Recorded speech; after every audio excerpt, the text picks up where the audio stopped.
Welcome to this week's SV Lynx video. Well, this week we're going to be working on the Daggerboards in our garage because it's raining. We're also going to be going out to a vendor to pick up some supplies for the Daggerboards, and we're going to be going over to a friend's house to get some woodworking done. Yeah, we need to prepare a jig for our sanding of the boards, although that won't happen this particular week.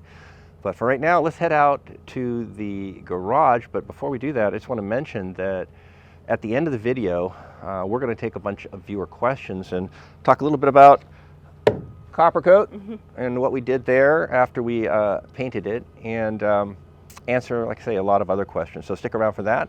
But first, let's take a look at what we're doing on those Daggerboards.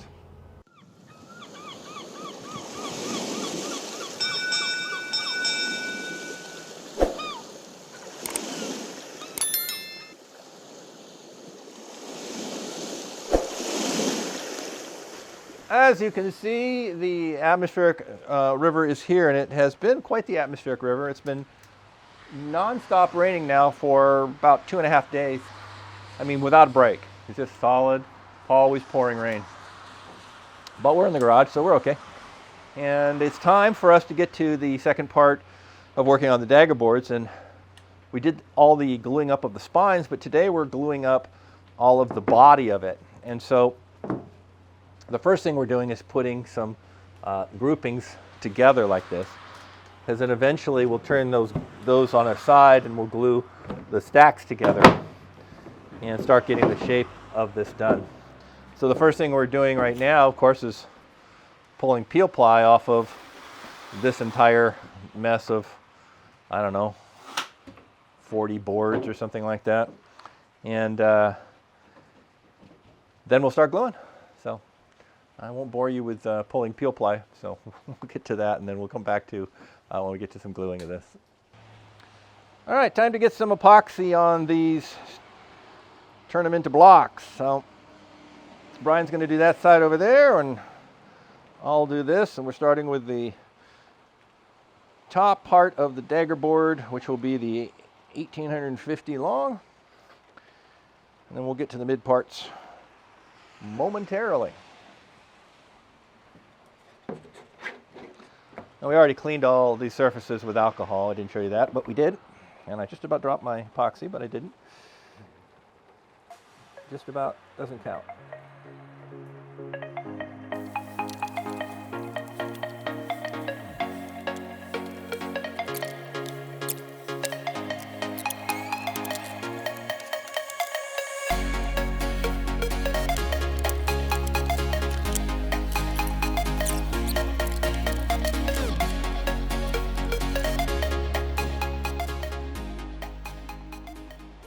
The ones we have clamped together here are the trailing edge of the first board.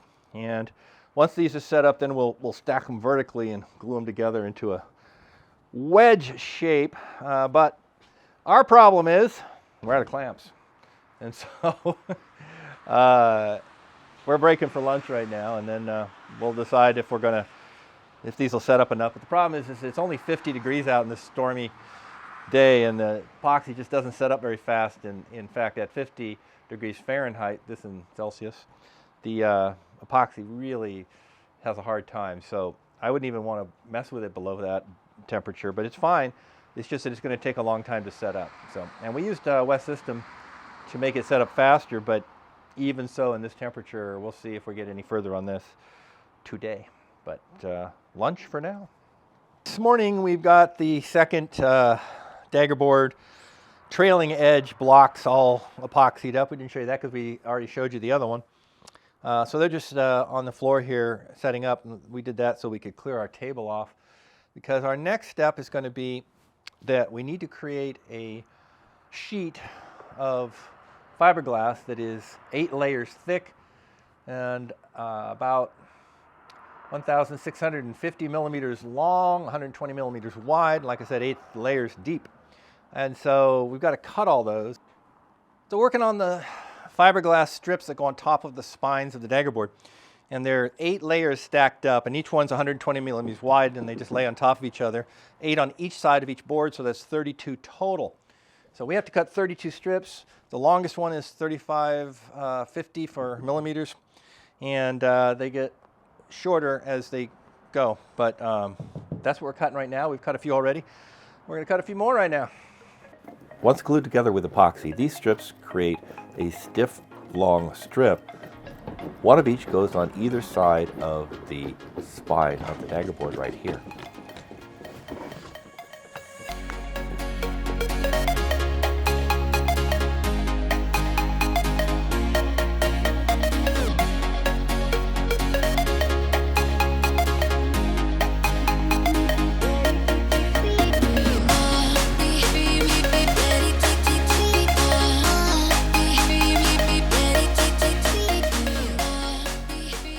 It's early morning and we're heading over to Granger to pick up our sheaves and the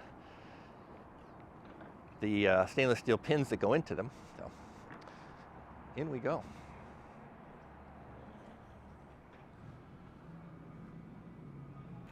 We have just picked up our 4 sheaves, which are roller wheels, and the rods, which will go through them. These go in the Daggerboards, so we can run the ropes, pull them up, pull them down, make it work. Awesome. And now we're heading off to a hardware store, and we're going to pick up some wood, and then we're going to go over to an old friend of mine. His name is Ed Cook, and he is a carpenter with all kinds of woodworking equipment. He's going to be helping us when we get to the wood building portions of SV Lynx. And for right now, though, he's got a wood planer, and we need to get some 2x4s absolutely flat, straight, and all that good stuff. So we're going to go over there and get that done so that we can create our jig to sand off the Daggerboards at the rounded angles that we need. So we're off to do that. So this is my buddy Edward Cook. He has been my buddy for more years than I want to admit, clear back into my high school years. And he is also a woodworker, and his garage is full of woodworking equipment. He's going to use some of his planing equipment and such to table saws and things to get these 2x4s as flat as we can get them, so that our sled that we take down will be smooth as it goes down. So here we go.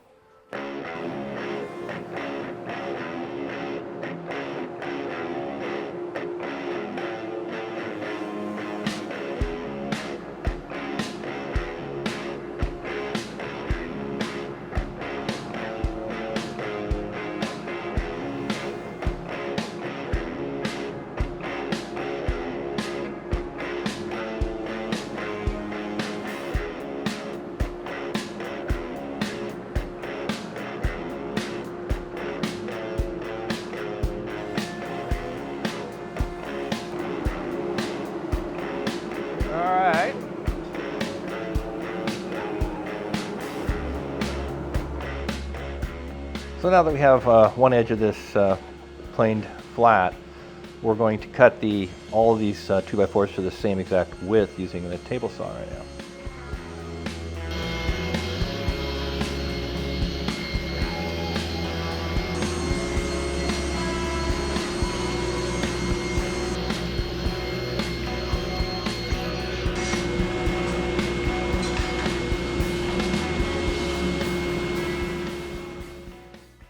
We finished working on the trailing edge of both boards, so today working on the leading edge. This will be the blunt edge, and the trailing edge is the one that goes off to that sharp end.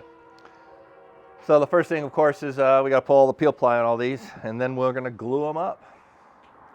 All right, we finished pulling all the peel ply off both sides of all this, so it's ready to assemble. And this is the basic layout of it, so we can stay organized. We got our clamps ready to clamp them. We got our epoxy West system ready to go here.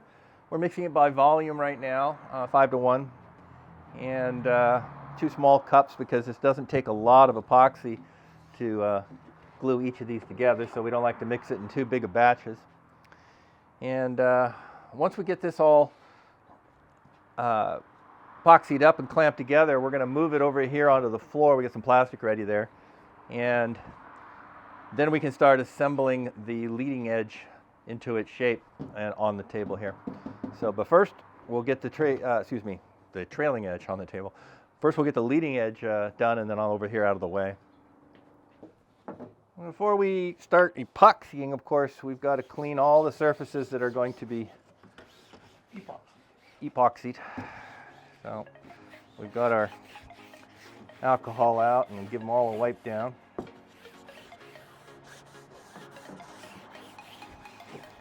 Get any dust and particles off, that kind of thing. Oil. We don't want oils. Fingerprints.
There's our trailing edge. But there's one more piece that goes on, but we couldn't put that with weight, so we'll have to attach that one later. That's the one that's up on the wood up there. A little too skinny to stick these weights on, but the rest of these look good. Fix my weight a little bit there. And then we'll join these joints after these are all set up. So that's what we got done on part 1 of Daggerboard work this week. We will be having more work done on those Daggerboards coming up in a week or so because we are going to be having more rain. But as you can see right now, it's sunny and it will be for 5 days. So we're going to go ahead and go to the lot, and Brian and I are going to get work on the last 2 major bulkheads that we need to put across for the boat once we flip those hulls over. And the thing is that we want to work at the lot when it's sunny, and 5 days from then it's going to be another atmospheric river, so we're going to go back to the garage and we'll do part 2 of the Daggerboards. But for right now, what we'd like to do is answer some of your questions because they're kind of piling up, and we haven't done that in a while. So we'll take a few questions, and Marianne's going to read the questions, and I'm going to do my best to answer them as clearly as I can. Okay, so our first question is from @SpeedySailor. I've been thinking about your carpet cradles. You stated the copper coat will not age until it's in the water. I'll assume that fresh water is not a problem. However, LA is famous for its smog and acid rain. Carpet that has not been treated to resist water will retain it. Potentially, you may have acid water or salty sea mist soaked carpet aging your copper coating at the cradles for 18 months. Okay, let's go over a few things here. First of all, the acid rain thing in Los Angeles, though possibly true, isn't really as severe as you might think on that. I've lived here for 45 years, and our cars don't get pitted or the paint doesn't get destroyed or anything like that, so we're not really worried about that. Also, I'll link a little website here about acid rain, and you can see that we're not even at Los Angeles, not even in the top 15 cities as far as which city is the most acid rain. Those are mostly all on the East Coast, you know, Alabama, Kentucky, Ohio, Florida, many states over on that. They're the ones with the most acid rain, not Los Angeles. And when it comes to any kind of problem with acid rain like that, it's actually more severe if you're in fog and near the coast where the air is even saltier air. And we are way up against the foothills away from the coast. And so we really don't get that much fog. And the next thing I want to mention is Los Angeles is a arid type of climate, basically reclaimed desert. And we are extremely dry, very low humidity and very little rain. I mean, 3 or 4 weeks in a whole year. The rest of the year we're hot and or 80 degrees or sunshine like today. This is the middle of winter. And so really, it's just not going to be an issue. Even if they get wet 3 or 4 times in a year, the heat we have here is just going to dry them right out again. It's just not going to be like they're sitting in wet carpet for 18 months. So that's really not a concern of ours. Before we take our next question, I just wanted to mention that you'll notice that we're still at the barrier coat level on this hull.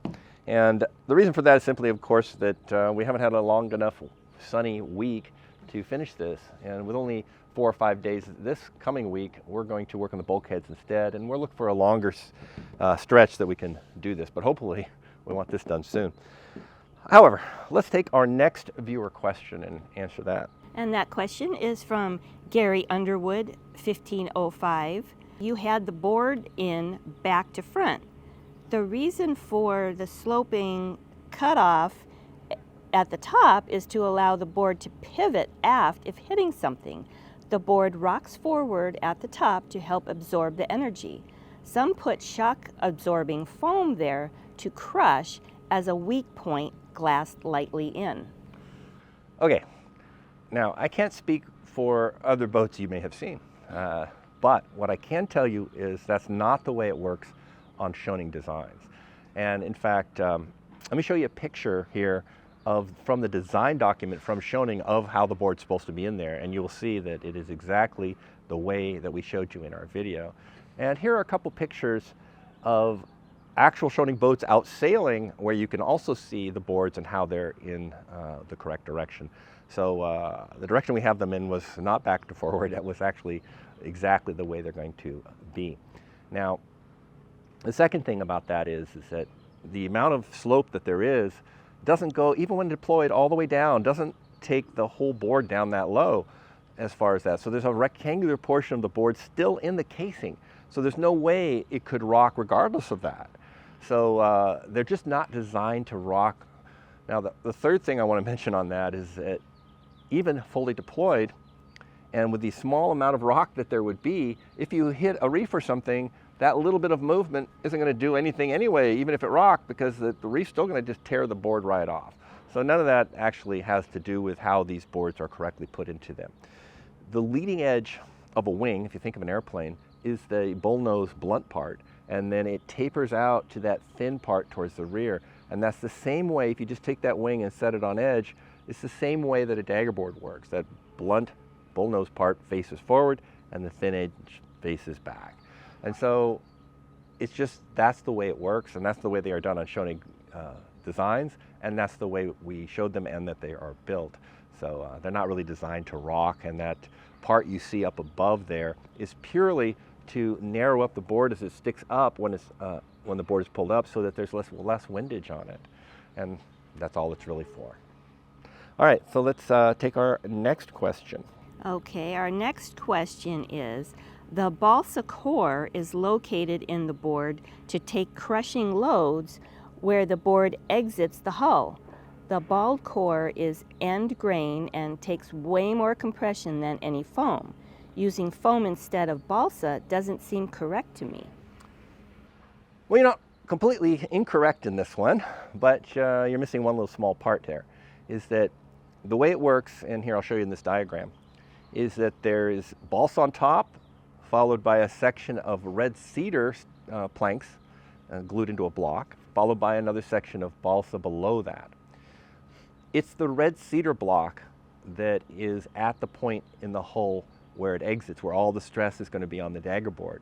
And we did not change that out to foam. That is still the red cedar right at the most important part to have strength, so we didn't really change that. The only parts we changed are above and below that stress point, where we exchanged the balsa for the PVC foam. And there, all of the strips of PVC foam aren't just foam, they're all coated on each side laminated, I should say, with fiberglass. So every single layer in there has fiberglass on it. And so they're very strong. And the third thing on this is that the engineers over at Schionning have assured us that they're plenty strong enough for that portion of the board, which isn't, again, at the stress point where it exits from the hull. So it's fine to use the fiberglass coated planks of PVC foam in place of the balsa. Now, the reason that there's balsa below and above the stress point where the Western red cedar is just to stiffen the board there. They don't want it to bend too much, and it's a stiffener.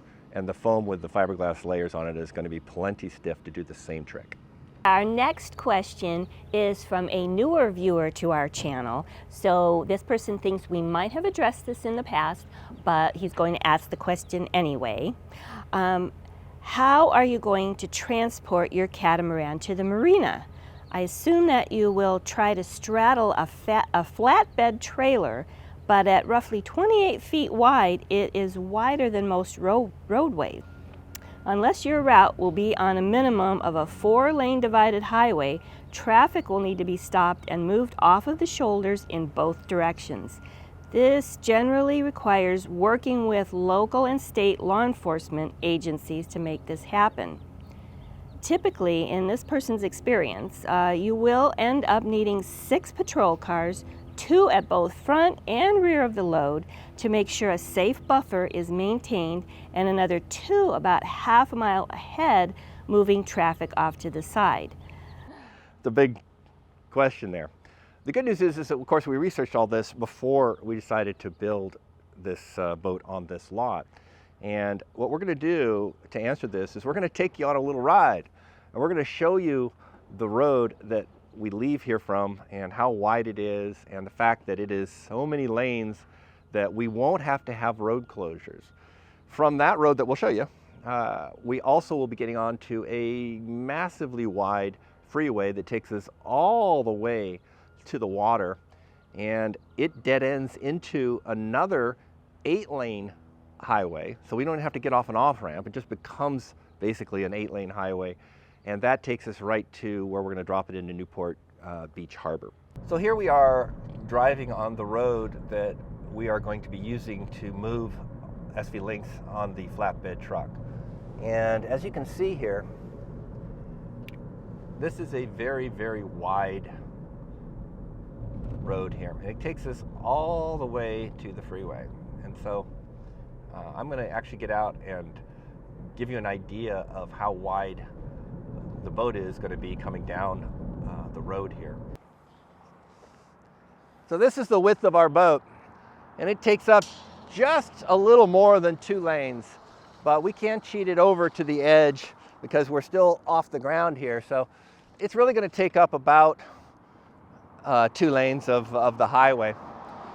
But the thing is we're only going about 3 miles on this, and there's plenty of width here, even if we're actually using the whole thing. And with an escort of CHP and wide load for this 3-mile run at 3 in the morning, it really won't be a problem.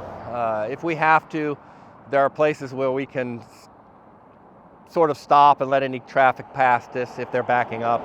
So it shouldn't be an issue. And this is the narrowest road that we will be on the entire way, and it's only this first 3 miles. After that, everything else is 8 lanes at minimum.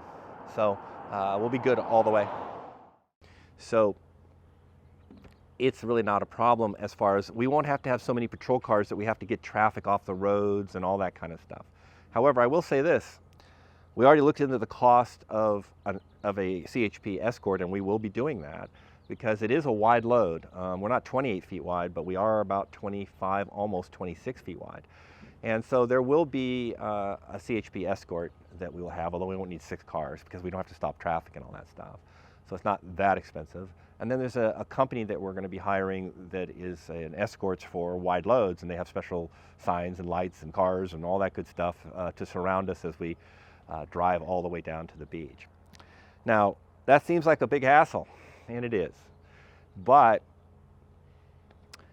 we chose to do it simply because the cost of that, even hiring that the CHP and the companies to escort it down, and the truck, the flatbed, the driver, all of that is about $100,000 cheaper than getting a place to build this boat down at the water. And so, as big a hassle as it is, it's incredibly less expensive to do it this way.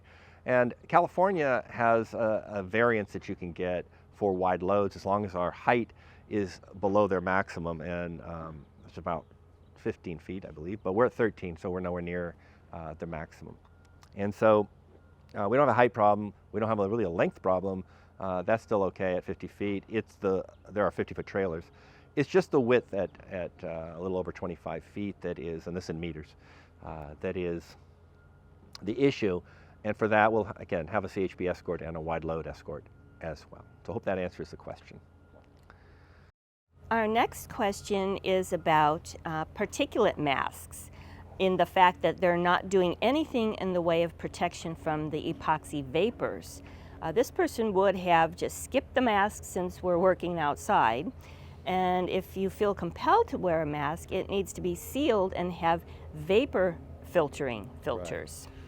Right. Okay, so let's talk about this. There are two reasons that we wear paper masks occasionally. And the first one is that if we don't, we get a lot of comment complaints on our YouTube videos, but I'm really just joking about that, mostly.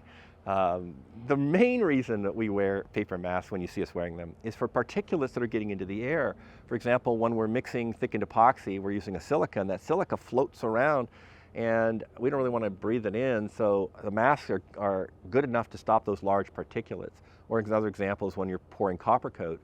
Copper recommends that you wear a paper mask while you're pouring the copper powder in, because again, those large particles could get into the air and you could inhale that.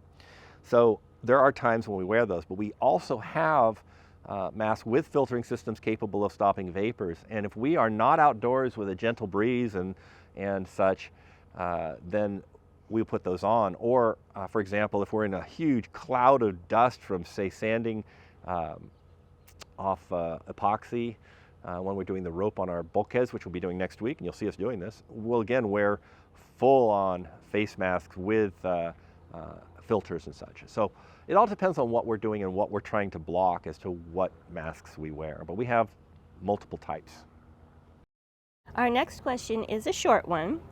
The viewer asks, so do you have to give it a light sanding before it's dropped in the water to activate the copper? He's talking about copper coat here, and if you'll notice in the previous video, this was a dark, gorgeous, coppery color, and it's no longer that. Now it's a more milkier color, and that's simply because we've already burnished this. We've already sanded this with a light sandpapering, taking it down to the correct amount of exposed copper on here. And that was meant to be done fairly soon after we applied the copper coat. And the reason for that is simply that once this is epoxy, and once it completely hardens, it's very hard to sand. So what they want you to do is sand it as soon as it can be sanded. And you can simply test it, and if it's gumming up your sandpaper, you haven't waited long enough, so you wait, and then as soon as you can sand it without gumming up the paper, you sand it. So we've done that on the entire hull. It's already sanded and burnished. So I hope that answers your question about sanding the copper coat. But we have another question about copper coat, so let's handle that one. Yeah, so this is a companion question to copper coat. Did you guys come back and sand the copper coat a couple of days after this application? Isn't copper coat really finicky about the application process and following the directions to a T? And this person is very interested in this product. So it seems like if folks don't comply with the directions, it might not work as well as hoped. Well, you're absolutely right. There are specific directions for applying copper coat, and you need to follow those exactly. But on the other hand, I want to say that they were very difficult. If you mix the right measurements of your resin, your hardener, and your powdered copper, and they tell you what those measurements are. If you mix those properly, and you roll on thin coats of the product and keep them stirred up so that the copper doesn't sink to the bottom, you then get to a point where, you know, how long do you wait before you do the next coat? And I want to break in on this right here and say that we did something wrong in applying this copper coat. And it doesn't hurt what we did in the slightest, and I'll explain. In the video, you remember that I said that we would get to the end of the boat and we would come back and the front was just now tacky, and so we had to get the next coat on. That isn't completely correct. The soonest that you can put the next coat on is if it gets tacky. And so when we put the next coat on was perfect. But that's just the soonest you can put it on. But we could have taken a half an hour break if we felt like it, or whatever. And as long as all the coats are put on in the same day, that's all that matters. The chemical bond is still made. And the reason I'm telling you this now is because Copper Coat watched last week's video and sent me an email saying you don't have to paint it as soon as it's tacky, you can wait. So the fact that we didn't wait, but we did wait till it was tacky, means that all of our coats are fine. It's just that we worked extra hard because we took no breaks. You just have to get all the coats on in one day. So you couldn't take very long breaks because it's still going to take a few hours. But anyway, that's the story on Copper Coat. Now all the directions, I may have gone over them all right there, but they're on their website and you can just go look them up, and they're not hard to follow. It's not that difficult to put this on. And so we have an additional question on the Copper Coat. This person says, Copper Coat looks great. What size is the area you applied and how long did it take? Well, that has to do with what I was just saying. We had about 25 square meters of this one hull. And obviously I was doing half and Brian was doing the other half. So I was really doing, 12.5 square meters. And 12.5 square meters took me about an hour and 15 minutes to roll. So that's about the best I can tell you. And again, you could take a break after that hour and 15 minutes if that was the size of your hull. But you can kind of work it out for whatever your square footage is, because I think an hour and 15 minutes for 12.5 square meters is what we discovered. Okay, now moving on to a different subject. This viewer says, watching your videos, I often wonder how your electrical system manages with the consumption. Do you ever use mains power from one of the neighbors for the power tools? We don't have to. The nice part is that we have way more solar panels than we need to run all of the tools and stuff we have here. And because we don't work at night, we only work in the day, therefore our solar panels are putting out energy, and it is sufficient to run all our power tools. So we really don't hit the batteries at all. In fact, I've never checked the batteries and had them below 90%, no matter how much we're sanding and such. And so we don't need extra power. It works great. And that's good news because, remember, this is the same solar and batteries and system that we're just moving it from our container into the boat, and it's what powers our boat, and it needs to be put out a lot of power, because if you think these small tools are using up power, wait until we're trying to run two 25 kilowatt electric motors to power the boat down the coast. That'll use an unbelievable amount of power compared to these little sanders and stuff. So that's why we don't have any problem right now. Our next viewer asks, is the roof for your helm included in the rainwater collection system? It looks like it'd collect a lot. Not as much as you might think. It's not that big of a surface area. However, having said that, yes, we are going to collect the water from the roof. But oddly, the main reason that I want to collect the water from there isn't to collect the water, is because I don't want a sheet of water coming off of that hardtop. And if we have to go out of the helm forward and go onto the deck, I don't want to walk through a sheet of water coming down. So I want to divert all the water that's up there to a place where it drains down, just like you would with a gutter on a house, so that when you walk out your front door, you don't walk through rain. But since I'm going to divert the water anyway so that it's not coming off of that hardtop, I might as well send it down a tube to the cabin top, where the cabin top system will collect that water, and so it will get collected. So yes, the final answer is we are collecting the water coming off the hardtop over the helm. Okay, our next viewer questions, how did you get all the calculations, installment process, joinery regarding structural safety? Is that something that Schionning provided, or did you hire a structural engineer? No, we did not hire a structural engineer.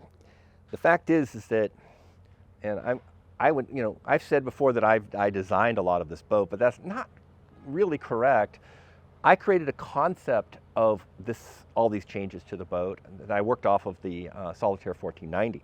And there were a lot of changes that I put in my concept model, and so many that they made this new 1520 as a different model. But one of the things I did while I was creating my concept was I tried not to make the people at Schionning work too hard. And so I kept most of the boat structural portions the same. I kept the hulls almost identical. All I did is extend the stern just a foot or so, not much. It didn't change anything really seriously there. And so the single biggest area that I made a change in that would be structural are the windows that go around the salon and therefore the cabin top above them as well. And that is structural, because when green water comes over the front of a boat and hits that, it's got a lot of punch to it. And so that new design windows had to be able to handle some severe conditions. And so I spoke with Schionning about that. And one of the things that I did to help them along on that is when I was talking them into changing the windows to this, instead of making them re-engineer everything from scratch, what I did is I went over and found a model called the Legend 60 from Schionning. And it had windows very similar to what I was looking for. And so I said to them, look, can we get the Legend 60 windows over onto my 520? And they said, yes, it'll take some re-engineering a bit, but a lot of the structure, yeah, we already know how to build that style of windows and do it correctly. And so they used their structural engineers or naval architects and made sure that the new windows for the 1520 are sufficiently strong to handle those adverse conditions. But if you're designing a catamaran from scratch, yeah, you're really going to need to get a naval architect involved and structural engineers and all that good stuff to make sure that everything's up to par there, because you don't want to be out in the middle of rough conditions and have failures. But for us, no, we didn't have to do any of that. I just did the concept, and the Schionning engineers took care of any small changes that I made. And like I said, most of them were not something that was super structural. And that's all the questions we have for today. Right. And so we're going to get on to next week and working on the bulkheads. So Brian and I will be out at the lot. And I just wanted to mention, yeah, a personal note from me. Yeah. You haven't seen a lot of the Admiral here working at the lot. And I want to let her explain a little bit of why. Yeah. So I've recently taken on a couple of part-time jobs. We are a little bit over budget, so I'm trying to bring in a little extra income to keep us moving and keep us going on this project. Right. So with money getting a little tight because of things like the Tuttle tent fiasco that we had, having to buy a new box trailer and sell each one of these has some losses to it, and it's cost us some money and put us a little behind on the budget. So the Admiral's out making money right now, and we really, unfortunately for her, she has to go back to work, even though she was retired. And unfortunately for us, because we don't get to have her here working on there. So just so you know, she is working on getting this boat built. She's just doing it by getting some more funds for us to keep going. More capital. So there'll be a point where she's back and working here after we get a little bit better on our financial side there. But you'll still see me every week on the video. Absolutely. Mm-hmm. So she's just doing part-time work, so she has some time to do the video stuff and help us with certain things as well. And speaking of that, thank you all for watching the videos, because obviously we make a little bit of money off of the YouTube stuff, and that's helping since we're behind as well. And it also means that our patrons are even more important to us, because with us slightly behind on our budget, the added money coming in from that is very, very welcome and useful to us. So thank you again. Thank you so much for doing that. Yes. And we will see you next week for our bulkhead extravaganza. And then back to the garage after that for working on our part 2 of the Daggerboards once the rain comes again. See you then. Bye.